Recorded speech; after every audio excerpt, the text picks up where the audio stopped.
Welcome, intrepid souls, to an odyssey through the eerie and the unexplained. Tonight we venture into the depths of the Florida Everglades, where pythons are the least of your worries. We'll walk a cursed path that has haunted a small town for generations, and we'll witness the desperate lengths one person will go to save a loved one, only to find themselves ensnared in a web of eternal torment. Two of these tales are born from the darkest corners of human imagination, but one is a harrowing account that defies all reason. Are you prepared to discern the unsettling truth from the unsettling fiction? If so, hit that like button and subscribe to the channel. Now let's begin. Story 1: The Demonic Base.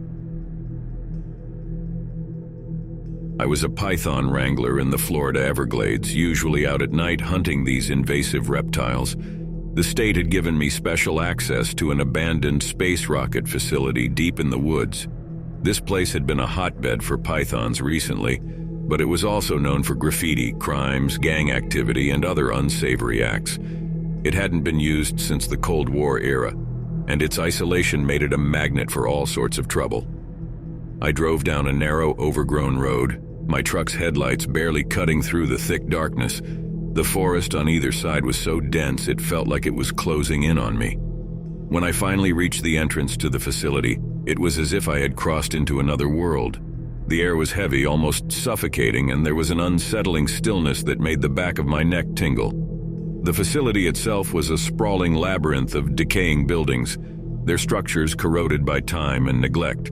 The walls were covered in layers of graffiti, each layer telling a different, unsettling story.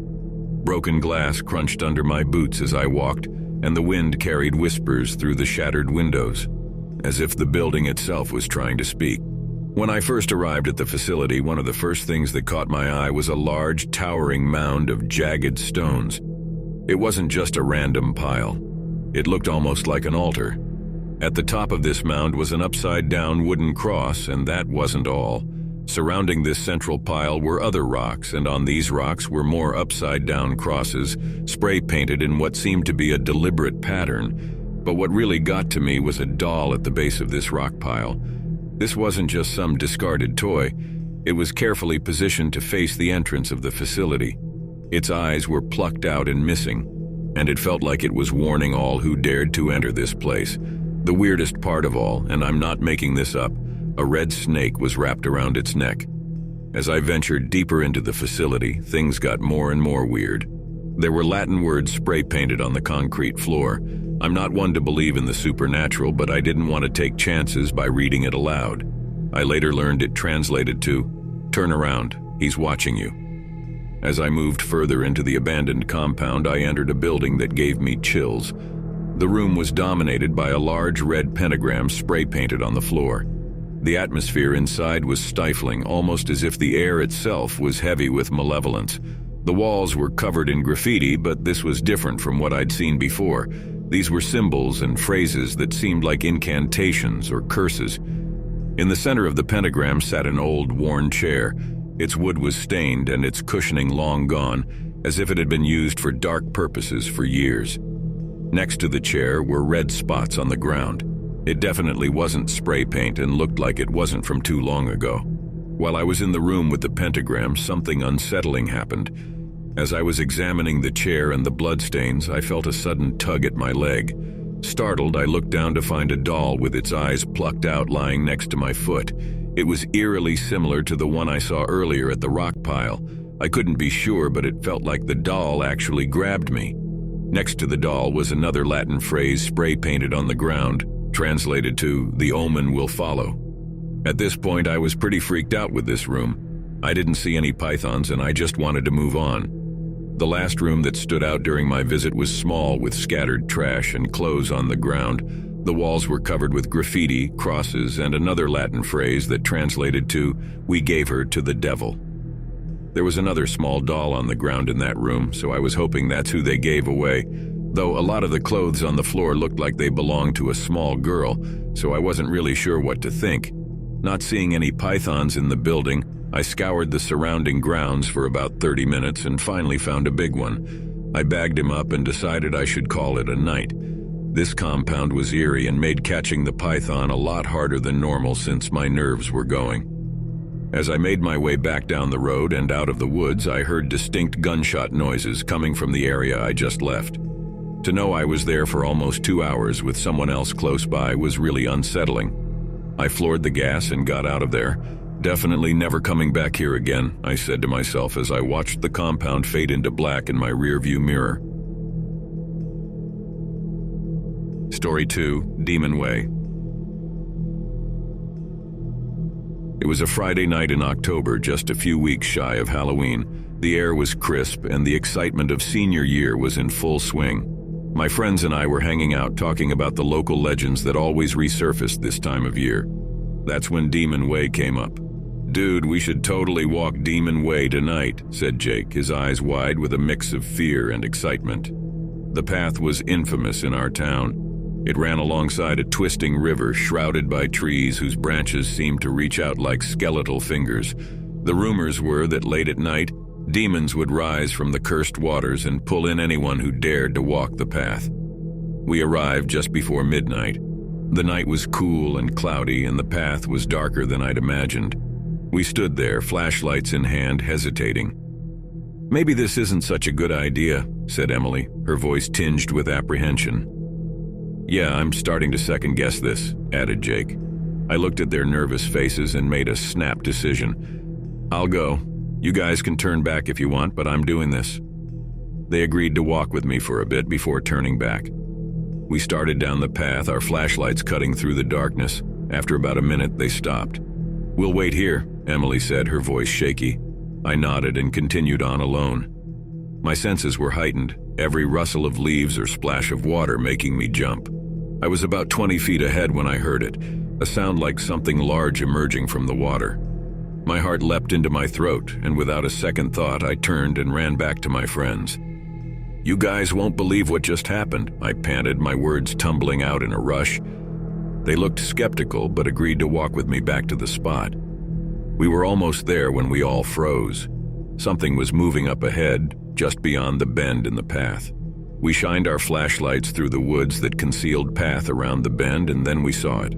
About 6 feet in the air, glowing eyes and a shadowy body. Emily let out a yell as we all turned and sprinted back to the car as fast as we could.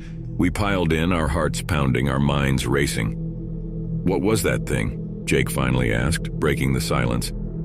"I don't know, but I'm not sticking around to find out," Emily said, her hands trembling as she started the car. The next day, curiosity got the better of us, and we returned to Demon Way. We found the spot where I'd heard the noise, and sure enough, the brush looked disturbed, as if something had indeed come out of the water. Every time we bring up that night, I still see the eerie glow of those two eyes looking back at us.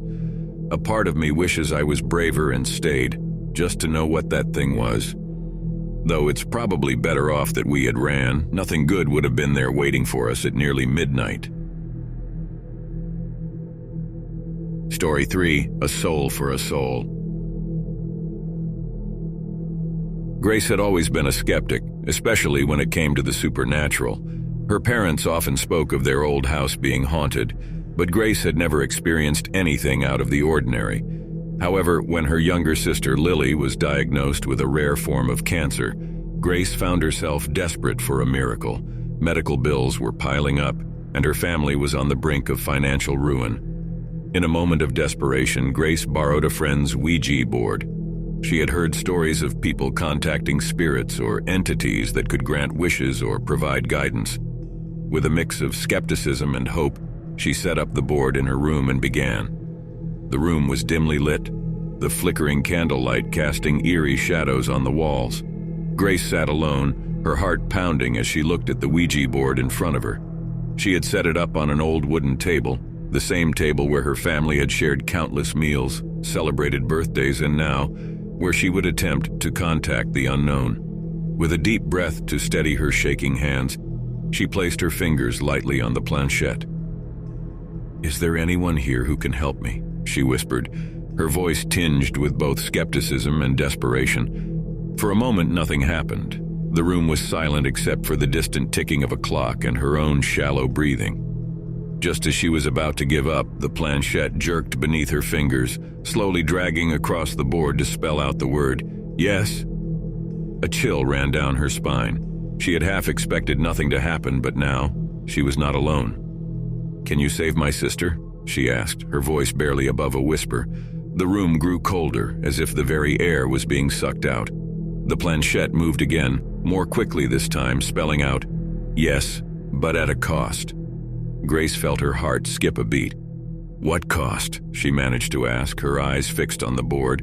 The planchette moved with a force that made her fingers slip, but she quickly regained her grip as it spelled out, "Your soul." Grace hesitated. She had always dismissed such things as mere superstitions, but the desperation she felt for her sister's life made her reconsider. With a deep breath, she agreed.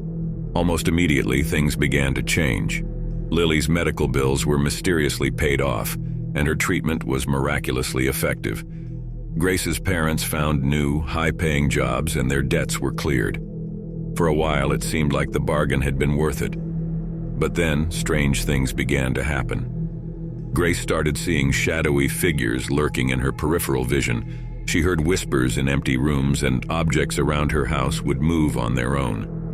Worst of all, she began having nightmares, vivid, horrifying dreams where demonic figures tormented her in hellish landscapes. One night she woke up to find a demonic figure standing at the foot of her bed, its eyes glowing red. "We'll be waiting for you," it hissed before vanishing into thin air.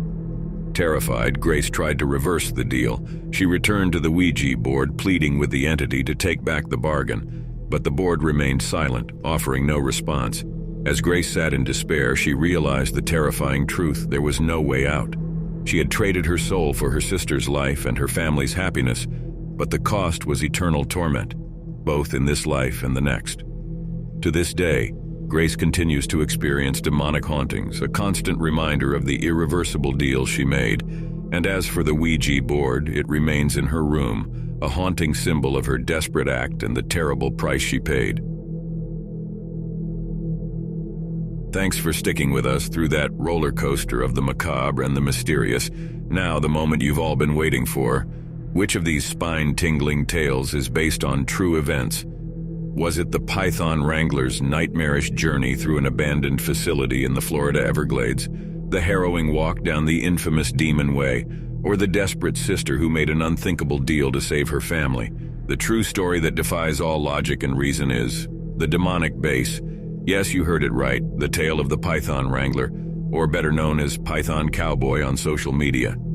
He is a wildlife conservationist who had a haunted night hunting pythons on an old space rocket facility. We'll leave a link to his personal take of this story in the description. Thank you for joining us on this journey through the unknown. If you enjoyed this episode, make sure to hit that like button and share it with fellow mystery seekers. And remember, in every trio of tales at 2 tricks, 1 treat. 2 will deceive, but 1 always speaks the truth. Until next time, keep questioning, keep wondering, and always stay curious.